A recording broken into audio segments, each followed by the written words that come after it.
नमस्कार, मैं हूं कमलेश। इन दिनों छत्तीसगढ़ में एक चर्चा बड़ी शिद्दत से की जा रही है। वो चर्चा कांग्रेस से वाबस्ता है।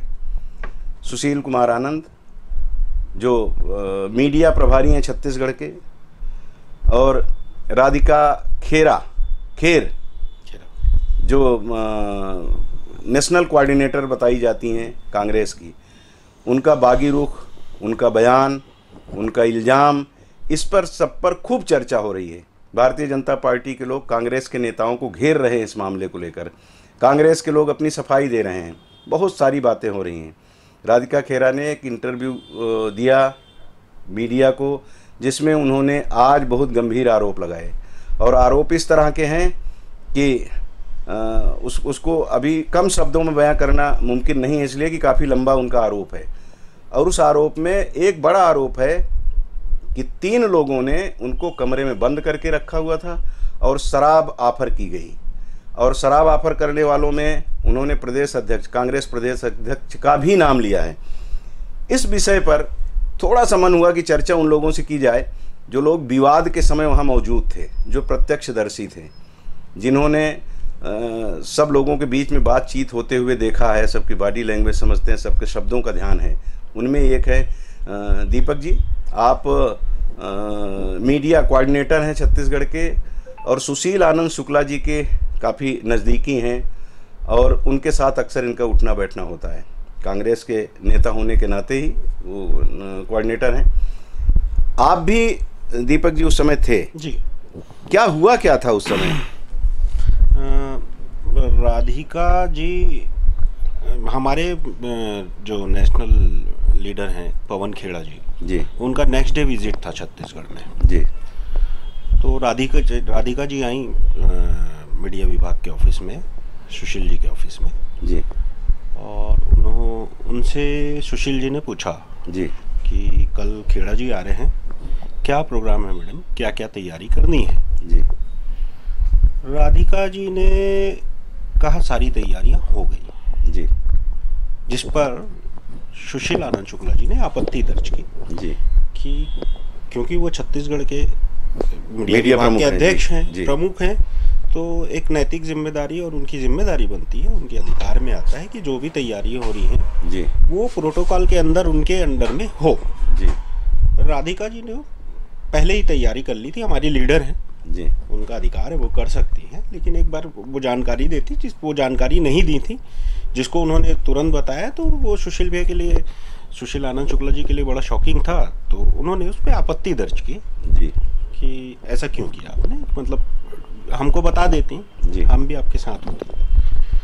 ऐसा विरोध दर्ज करने पे राधिका जी एग्रेसिव हो गई, मतलब उनको ये बात नागवार गुजरी, हाँ मेरी बात को स्टेट के लोग काट रहे हैं या मेरा विरोध कर रहे हैं।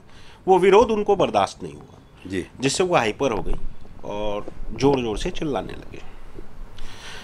जब वो चिल्लाने लगी तो हमारे प्रवक्ता साथी नितिन भंसाली जी वो ये सोच के कि आवाज़ बाहर मत जाए, ऑफिस के बाहर स्टाफ है, सब कुछ है, उन्होंने दरवाजे को सिर्फ अटैच किया जी, ऐसा बंद कर दिया या ऐसा कोई बात नहीं है।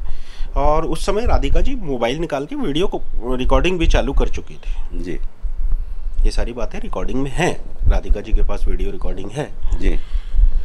उन्होंने वीडियो रिकॉर्डिंग चालू कर दी थी और उन्होंने विरोध किया कि आप दरवाज़ा बंद कर रहे हैं। तो नितिन बोला, दीदी, नितिन जी नेता है हमारी, बड़ी है हमसे, तो बोले दीदी मैं आवाज़ बाहर ना जाए इसलिए दरवाज़ा बंद किया। फिर वो गुस्से से बाहर निकल गए और नीचे गेंदू सर की ऑफिस चली गई, और फिर उसके बाद का वो वीडियो आया है।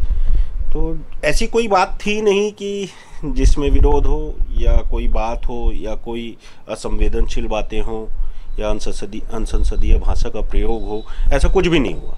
तो वो पहली चीज़ तो आपने कहा कि हमारी लीडर हैं नहीं, अब तो थी हो गई, इसलिए कि उन्होंने कांग्रेस से अपने आप को पृथक कर लिया है, वो खुद ही उन्होंने पृथक कर लिया जी। वो क्या उस कमरे में जहाँ पे ये बातचीत हो रही थी वहाँ सीसीटीवी वगैरह की व्यवस्था है? सीसीटीवी नहीं है, पर राधिका जी आपने मोबाइल निकाल ली थी, उस कक्ष में सीसीटीवी नहीं है, पर राधिका जी ने मोबाइल निकाला है, उन्होंने रिकॉर्डिंग की है, उनके पास रिकॉर्डिंग है और उस रिकॉर्डिंग में सारे सच सामने हैं। तो उसमें दिख रहा है, बाहर क्यों नहीं ला रहे हैं? फिर वो पता नहीं है वो उनकी मंशा क्या है, उसमें कुछ है नहीं, क्योंकि हम जो बता रहे हैं आपको राधिका जी ने अपने बयान में कहा है कि मैं सब ओपन करूंगी, तो उनके पास रिकॉर्डिंग है, ओपन कर देना चाहिए। जी नहीं, आज उन्होंने प्रेस कॉन्फ्रेंस में तो बहुत सारी बातें कह दी कि रामलला के दर्शन करने गई थी जिसके कारण मेरे पीछे पड़ गए लोग, और एक षड्यंत्र के तहत मेरे साथ बदतमीजी की गई। 22 साल हो गया मुझे कांग्रेस का साथ देते हुए, 7 साल से मैं नेशनल कोऑर्डिनेटर हूँ। ये सब तमाम बातें उन्होंने कही हैं जी। और ये कहा कि भूपेश बघेल भी सबको बचा रहे हैं। प्रदीप जी के ऊपर जो आपके अध्यक्ष है प्रदेश के, उनके ऊपर भी नहीं, प्रदीप जी के ऊपर वो बैजल क्या है आपके, अच्छा दीपक के ऊपर वो आरोप लगा रहे हैं कि उनका कहना है कि उन्होंने तो हमको शराब ऑफर की। तो इतनी बातें कहने के पीछे क्या क्या उद्देश्य हो सकता है, क्योंकि हम तो कभी उनसे मिले नहीं हैं। आप ये सारी बातें, मतलब मैं उस घटना का प्रत्यक्षदर्शी हूँ जी, जिस घटना पे ये सारी बातें हो रही हैं, और मुझे नहीं लगता कि ये इस तरीके से कोई बात हमारे कांग्रेस पार्टी में होती है। हमारे कांग्रेस अध्यक्ष, हमारे मीडिया विभाग के अध्यक्ष, ये सारे सामान्य लोग हैं और बहुत ही गंभीर और बहुत ही चरित्रवान व्यक्ति हैं। नहीं, मैं इस बात को इसलिए कह रहा था कि हम लोग तो वही मैं कह रहा था कि हम तो आज तक राधिका जी से कभी मिले नहीं जी। आप चूंकि वो काफी दिनों से यहाँ, मुझे लगता है लोकसभा चुनाव जब से शुरुआत हुई इसकी तब से है, तो आप लोग पहले भी मिले होंगे, बैठे होंगे। उनका स्वभाव क्या इस तरह का पहले कर्कश था? इस तरह का कभी लगा कि जरा सी बात वो फसाना बना देंगी? नहीं, ऐसा लगता नहीं था। तो अचानक फिर क्या उनको कांग्रेस से मोह भंग हो गया उनका? क्या लगता है ऐसा कि वो आरोप लगा के जा रही है आप लोगों को? अब आप लोग मीडिया वाले हैं, आप बहुत अच्छे से बेहतर समझते हैं फसाना आदमी क्यों बनाता है और किस लिए बनाता है, क्योंकि हम जो देख रहे हैं जी, ये हमारे लिए शॉकिंग है जी। इतनी बड़ी कोई बात नहीं है कि इसका इतना हल्ला किया जाए। और वो जितनी भी चीज़ है उनकी रिकॉर्डिंग में, मैं बार बार ये बात बोल रहा हूँ कि उनकी रिकॉर्डिंग में सारा सच है जी। वो रिकॉर्डिंग एक्सपोज कर दे मीडिया के सामने, लोगों के सामने जी। तो नहीं, वो तो समझ में आता है कि आप एक व्यक्ति से आपका विवाद होता है और फिर उसको विस्तार करते करते आप प्रदेश के जो प्रमुख नेता हैं उन तक जाना, फिर प्रियंका गांधी, राहुल गांधी तक पहुंचना। ये लोग भी ध्यान नहीं दिए। छत्तीसगढ़ प्रवास पे उन्होंने एक शब्द नहीं कहा। इतना दिन से मैं काम कर रही हूँ, प्रियंका जी के साथ उठती बैठती हूँ, उन्होंने हमको एक बार कॉल नहीं किया। ये सारी बातें कहने का मतलब क्या यही निकाला जाए कि वो भारतीय जनता पार्टी में प्रवेश करने से पहले ये साबित करना चाहती हैं कि कांग्रेस के सारे नेताओं से मेरा विरोध है और किसी के साथ मेरा कोई प्रेम नहीं रह गया, इसलिए मैं आपके साथ आ जाऊँ? ऐसा लगता है क्या? देखिए, राजनीति में सब कुछ संभव है जी। मैं नहीं जानता कि उनकी जाने की मंशा है कि नहीं है, पर आप जैसा कह रहे हैं वो भी संभव है। कोई बड़ी बात नहीं है ये ऐसा हो जाना कि, लेकिन हमारे लिए एकदम शॉकिंग है कि वो उस घटना, मैं उस घटना का प्रत्यक्षदर्शी हूँ। उसके बाद मैं ये अधिकार नहीं रखता है कि उनके बारे में कोई कमेंट करूँ कि वो जा रही हैं नहीं जा रही हैं।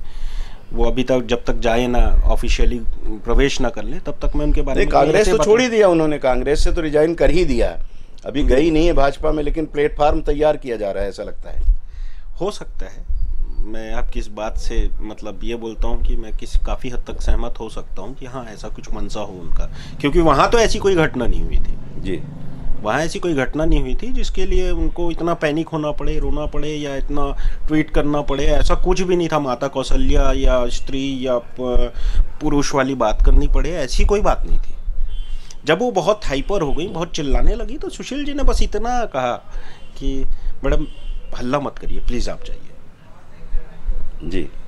ये एक स्वाभाविक एक बात होती है कि आप कांग्रेस के मीडिया प्रमुख से बात कर रही हैं, अगर यहाँ पे कोई चीज़ आप करना चाहते हैं तो आप इनको नहीं बताएंगी, तो लोगों को के साथ कोऑर्डिनेशन बनाए रखने में थोड़ी दिक्कत होती है। हो सकता है इस लहजे से उन्होंने कहा हो, लेकिन वैसे ही था बस सिंपल। लेकिन सुशील भाई के कई बार झगड़ा हो जाता है बाकी लोगों से। एक और झगड़ा उनका विवाद में आया था, ऐसे चर्चा में आया था कि कहीं किसी कार्यक्रम में बाइट देते समय नेता के पीछे कौन रहेगा, इसको लेकर के भी कुछ एक घटना ऐसी हुई थी, लेकिन वो ऐसा नहीं है। सुशील जी बड़े नियम को मानने वाले लोग हैं और वो अनुशासन प्रिय व्यक्ति हैं जी। वो हमेशा अपने लोगों के साथ, कांग्रेस पार्टी के साथ एक ही बात करते हैं कि आप अनुशासन में रहें। नहीं, अक्सर जो हमारे युवा साथी हैं वो अनुशासन भूल जाते हैं। हाँ, लेकिन ये भी तो होता है तो शुक्ला जी, पांडे जी परशुराम की संतान, और एकदम से क्रोध आ जाए, नहीं परस उठा लो। ऐसा बिल्कुल नहीं। बहुत ही स्वभाव से बहुत ही नर्म और बहुत ही सज्जन व्यक्ति हैं, बड़े शिक्षित हैं और उनकी भाषा में हमेशा मर्यादा होती है। दीपक भाई, आखिरी सवाल, ये जितना अभी जो कुछ हो रहा है राधिका को लेकर के, हम लोगों ने भी, अभी फूलोदेवी नेताम जी आई थी तो उनसे इस पर चर्चा किए थे, लेकिन वो थोड़ा सा अपने ढंग से उत्तर उन्होंने दे दिया। मतलब कुल मिलाकर कांग्रेस का कोई भी नेता मिल रहा है तो मीडिया के लोग भी उनसे ये सवाल पूछ रहे हैं कि भाई ऐसा क्यों हुआ। इससे चुनाव पर कोई असर पड़ता दिख रहा है? कल मतदान है, तीसरे चरण में खत्म है, 11 की 11 सीटों का खत्म हो जाएगा। हाँ, कल तो पूरा खत्म हो जाएगा, लेकिन जनता काफ़ी समझदार है, सारी चीज़ों को बहुत समझती है, प्रोपेगेंडा को, सारी चीज़ों को। इससे मतदान में कोई असर नहीं पड़ना चाहिए। कांग्रेस को कोई नुकसान? इससे कोई नुकसान नहीं। वो कहती है ना कि महिलाएं ज़्यादा समझती हैं हमारे दर्द को। कांग्रेस पार्टी के मैनिफेस्टो में महिलाओं के लिए 50% आरक्षण, 50% सरकारी नौकरी का घोषणा है, जिसको 1 लाख भी देने की बात, 1 लाख देने की बात है। तो महिलाओं के लिए बहुत कुछ कांग्रेस पार्टी ने सोच रखा है, महिलाओं को बहुत सम्मान करती है। और हमारी नेता भी श्री सोनिया गांधी, प्रियंका गांधी महिला ही हैं जी। हाँ, तो वही तो राधिका जी कह रहे हैं कि महिला होने के नाते भी हमारा दर्द ये लोग नहीं महसूस कर रहे हैं। अपना विज़न है। देखिए, राधिका जी प्रोटोकॉल नहीं मान रही थी, जिसका विरोध वो बर्दाश्त नहीं कर पाई। नेतागिरी में और राजनीति में जब कोई आता है, कोई प्रोटोकॉल होता है, उसको पालन करना पड़ता है, और जब आपका कोई विरोध करते तो उसे सहना पड़ता है। मतलब दिल्ली से आई थी राधिका जी, तो उनको लग रहा था कि मैं तो दिल्ली वाली हूँ या छत्तीसगढ़ वाले हैं, ऐसे ही गांव खेड़ा में रहने वाले लोग हैं, इनकी क्या कीमत। इस भाव से उन्होंने व्यवहार कर लिया। उनका पद कोऑर्डिनेटर का है जी, उनका काम कोऑर्डिनेट करना है, लेकिन यहाँ की जिम्मेदारी नहीं। हाँ, उनकी जिम्मेदारी डिक्टेट नहीं कर सकती। उनका जिम्मेदारी ये नहीं थी कि वो कार्यक्रम प्लान करे, वो डिस्कस कर सकती थी और उसको मीडिया विभाग करता। उसके लिए बहुत से लोग हैं, और सुशील आनंद शुक्ला जी की बॉडी में जितनी महिलाएं प्रवक्ता अभी इस समय है, इससे पहले कभी भी नहीं रही। जी जी जी।